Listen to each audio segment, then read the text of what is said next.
Your daughter's first period can be a confusing and even challenging time for her, which is why having conversations early is important.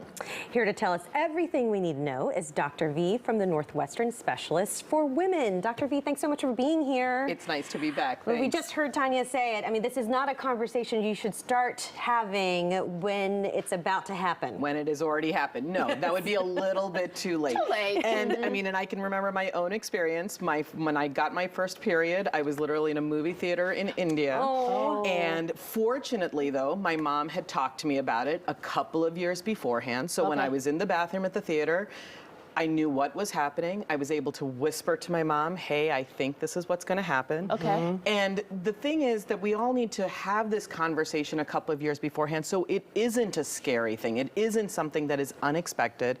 And when the average age of getting your first period is age 12, but we do know girls and children get it much earlier than that. Yes, yes. We know children of color get their periods a little bit earlier as well. So having that conversation at 8 or 9, and let's face it, our kids are already talking about this stuff, and so you want to have an honest conversation and not let them hear rumors and the slangs and things like that. You want to have an honest, good information, solid information, and also let them know that you're a partner with them in this, right? Every child is going to react to their first period a little bit differently. Some take it as a matter of course.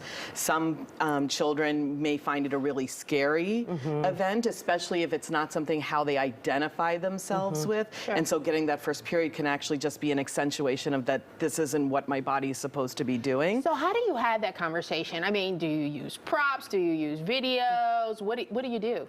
So I think the first thing is actually just letting them be comfortable with their bodies, right? And so at 8 and 9 years old, tell them what their body parts are and talk to them, tell them what their body parts are in real language, not like, oh, it's your bottom area, oh, it's your private area, which it is. But even my daughter, why do we call it a private area? Yes, then it can introduce that conversation. Okay. Well, there's certain people who should see it, certain people who shouldn't. But talking about a vagina, talking about what their parts are for both boys and girls can be a very important first step in talking about a menstrual cycle. And remember, for most children, before the period starts, their body's already starting to change. They're already going to be starting to get some chest development. They may be noticing that their voice is getting a little bit deeper or even a little bit huskier. Girls do the same thing as boys in that sense. So talking about these natural changes that are occurring can be a natural progression towards talking about a period. Okay. And the landscape of products has completely changed. I know for us, when we were growing up, it was sort of a decision between whether you were going to use, you know, sanitary pads or tampons. That was kind of it. That was right? it. Absolutely. And those are still obviously the go-tos, but I think that they've now come in different product placements, if you will. So yes, teach your kids how to use a sanitary napkin. What is a sanitary napkin? I still remember my own experience with the tampon. My mom gave me the box and figured, you know, I was old enough to read the instructions and didn't really tell me that there's a plunger to it, and found it extraordinarily uncomfortable the first time that I placed one in. Wow. But I will tell you, I think what has changed the landscape for kids with their periods now are the menstrual underwear. And they're readily accessible everywhere. In all the big box stores, you can get them online.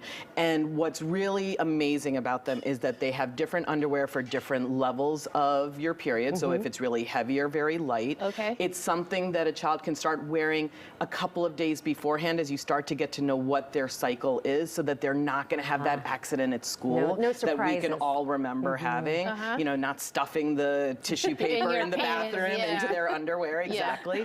But being able to, and they can hold up to 3 to 5 tampons worth of blood in the menstrual underwear. Messy. What about this cup? So it's amazing. The cup is a great option as well. It may not be what you'll start the first period with, because they have to feel comfortable placing it inside.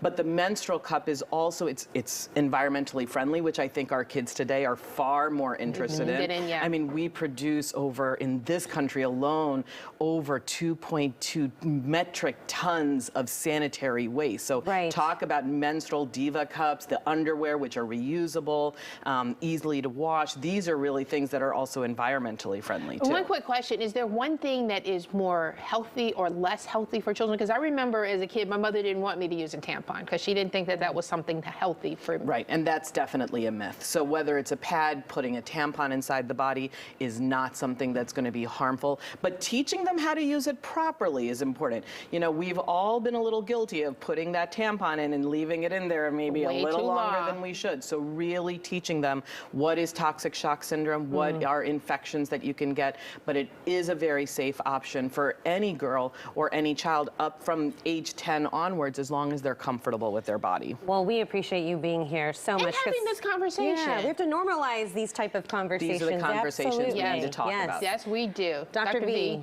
thank you so much. Yes, this is Yep. wonderful. Here's the information. Northwestern Specialists for Women, right there on Kingsbury, and the website and social media handles. Thank you so much. Thank you. Good to see you.